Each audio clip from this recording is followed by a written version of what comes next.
Good day, Bannerlords. As some of the newer players have requested, I will share my thought process and how I execute some of my tactics in greater detail. Our problem at hand is an enormous force of 1674 soldiers. We have less than half that number. Rushing into battle will be suicidal, or at the very least, you will suffer heavy losses.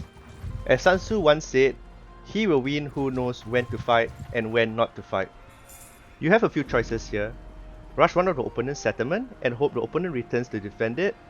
Sacrifice the settlement and destroy the opponent's forces when they split, then retake the settlement. Or wait for the army to weaken as they engage the defenders of the settlement before attacking. I decided to go with the third option. The critical thing to note is the number of troops that are left defending the settlement. Position yourself close to the enemy, but not too close at the start as they could end the siege early to engage you. Now, wait for the best time to engage them. In this case, I wanted to move in just before the settlement flipped.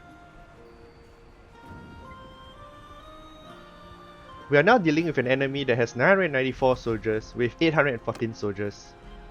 The odds are much better now, though not great, as it is better to engage the enemy if you have a significant advantage over them. The first thing you want to do at the start of the battle is to organize your troops. Some opponents might send mounted units to you right away.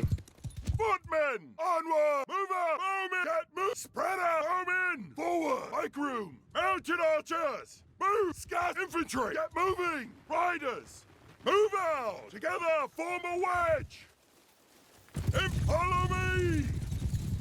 Depending on how far the enemy is from you, you might have to make the best of what is available to you where you spawn. In this case, the opponent was at a distance of over 500.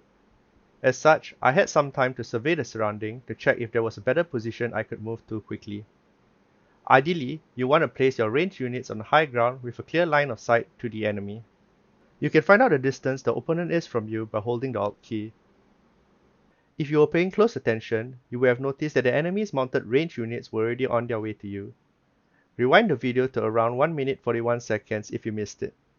One tactic that I have found to work well against this is to command your troops to hold fire till the enemy mounted ranged units are around a distance of 150. You can then instruct your mounted melee units to charge and hopefully finish them off. I will usually join in the charge if the rest of the enemy forces are still far away. Soldier! Footmen! Hear me! That way! Soldier! Stop shooting! Shoot at will! Warrior! Stick! Horsemen! Attack! Now! Firing at the enemy units too soon may force them to fall back, making it harder to finish them off. Situations like this are where throwing weapons shine. Polearms that swing are great as well. Pay close attention to how far you and your mounted units are from the rest of the enemy units. Your goal is to kill as many of the mounted units as possible without losing any of your own. Command your mounted units to follow you once they are getting dangerously close. Cavalry! Keep close! Now that my mounted units are out of harm's way, I chose to lead them to wait by the side of my main force. Doing so will allow my ranged units to pick off any enemy mounted units that have overextended. Move! Horse! Move! Let's review the situation from the top down. After killing off the enemy's mounted ranged units, the enemy had sent their mounted melee units towards me. I chose to head towards my main force, allowing my ranged units to provide cover fire. The tactical advantage here is significant enough to destroy that entire formation if the enemy decided to carry on with the chase. Lucky for them, their commander chose not to do so.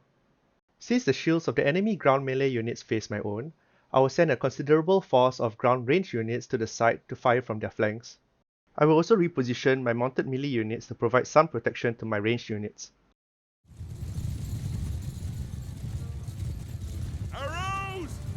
Get moving! Face that way! Archer! Move out! Move out! Horse-bowmen! Onwards! Turn! Archers! Listen, horsemen! Get moving! Mounted archer! Forward! Move! Move out! Move! Horse archers! Get moving!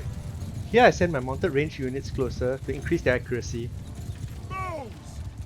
You want to keep a lookout for changes in enemy movement. Use the Alt key to assist with this. Horses! I commanded my mounted melee units to charge when I noticed the enemy's mounted melee units pushing in. Right I then cancelled the order as they backed away. Arrows! Mounted melee units tend to achieve more kills when ordered to charge in comparison to any other approach. Archers! The enemy's main force has started to move towards my ground ranged units by their side. You don't have to react immediately. Allow these units to rack up some kills before pulling them back. Once you do, send your mounted melee units charging in to deter enemy melee units from chasing your ground ranged units any further. Horses! Horses! Armin! Look! Horse! Move out! Do not leave your mounted units charging indefinitely in large scale battles. These units may move right into enemy reinforcements and get killed. Let's review what happened from the top down again. My ground range units were free firing from the flank while the enemy pushed towards my main force. It resulted in many kills, mostly enemy ground ranged units. I then sent my mounted ranged units closer to increase their effectiveness, but was forced to withdraw. I commanded my mounted units to charge to deal with the enemy's mounted melee units closing in. That worked as a deterrent and I was able to get them to return. Without much choice, the enemy decided to push towards my ground ranged units with their main force. I ordered my ground ranged units to fall back, allowing my mounted melee units to charge in from their flanks.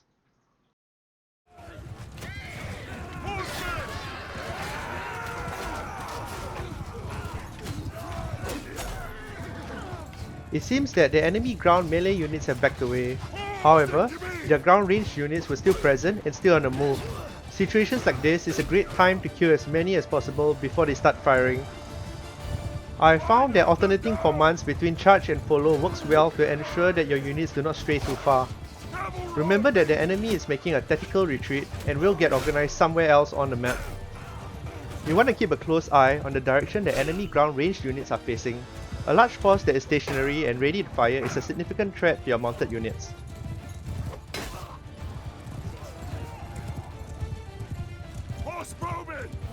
Don't get tunnel vision while trying to get kills. Constantly monitor the enemy movements visually as well as using the Alt key to check on distance. Monitoring enemy movements was troublesome on this map as the enemy troops blended in with the terrain.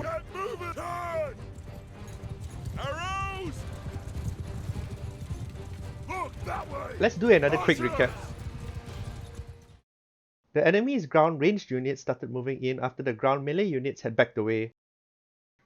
I then charged in with my mounted melee units to kill off as many of the enemy's ground ranged units as I could before they started firing. Most of the enemy formations then made a tactical retreat together with their reinforcements.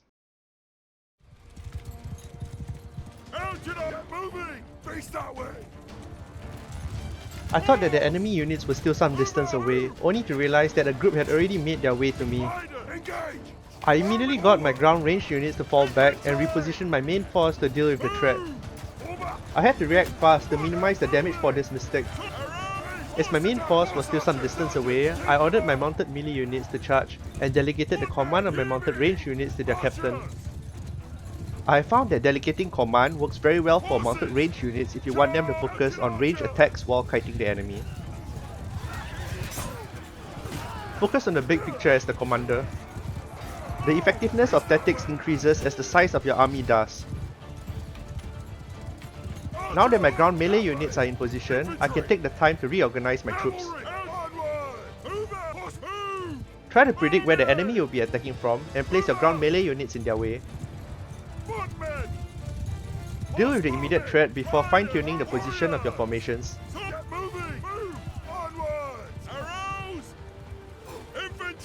Assign shield wall formation to your ground melee units once they are in position.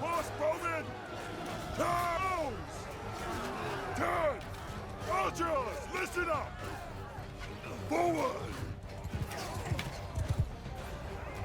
Footmen, hear me! Warriors! Now that I've confirmed the position of the enemy's main force, I commanded my ground ranged units that were on the far right to move closer. I've also assigned a small group of two-handed warriors to follow them. Turn! Bowman! Horse bowman! Onward! Face the cavalry! Arrows! Move! Footmen! Forward! Face! Warrior! Move out! I'm not sure if you noticed, the enemy had received a good number of mounted melee units as reinforcements. I was caught by surprise when they charged in. I should have paid more attention when I checked at around 9 minutes and 35 seconds. Infantry! Once again, I commanded my mounted melee units to charge and delegated the command of my mounted ranged units to their captain. I left my ground melee and ranged units where they were to keep the enemy's ground units in control, hopefully.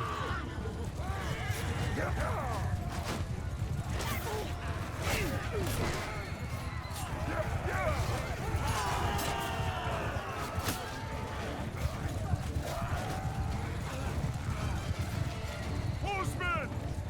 Move! Get moving against the enemy!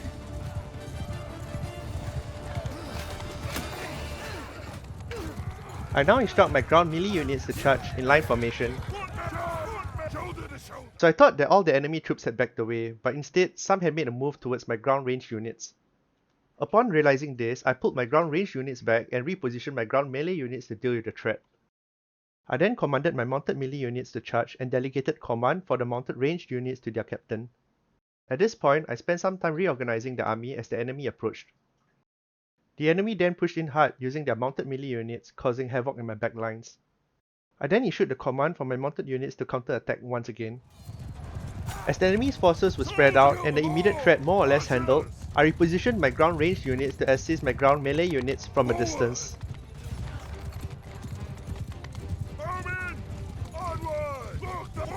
To prevent the army from spreading thin, I ordered them to fall back. Move! Riders, move out! Mounted archers, get moving! Infantry! The ground melee units were ordered to return to shield formation, allowing the ground ranged units to pick off the enemy troops from the flank. Arrows! Move out! Bowmen! Mounted archers, forward! Move! Horses! Onwards! Soldiers! Face that way! Archers! Move out! Turn!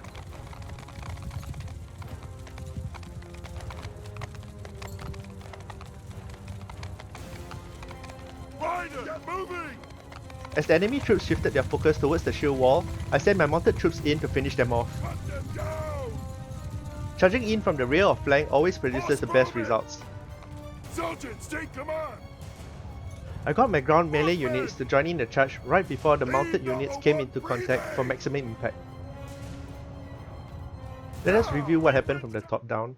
After dealing with the enemy mounted units that had pushed into the back line, I repositioned the ground ranged units to provide better support. I then ordered the ground melee units to fall back and hold their ground with shield formation. To ensure that my mounted units were safe, I commanded the units to return. With the enemy redirecting their focus to the ground melee units, I sent the mounted units charging in from the flank. Finally, I ordered the ground melee units to charge right as the mounted units came into contact. Now, all you have to do is finish the enemies that remain.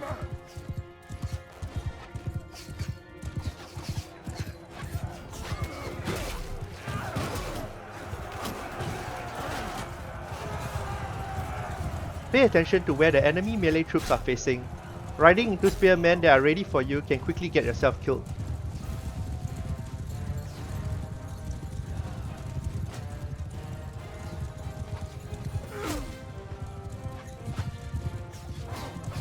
I hope all of you enjoyed this guide. Please like and subscribe if you did. Your support will help me carry on making more videos like this. Also, please let me know if you have any questions or feedback in the comments below. Lastly, I want to know if the top-down view illustrating what happened in the fight helped you guys. It took a ridiculous amount of time to implement it, and I would like to know if it was worth it.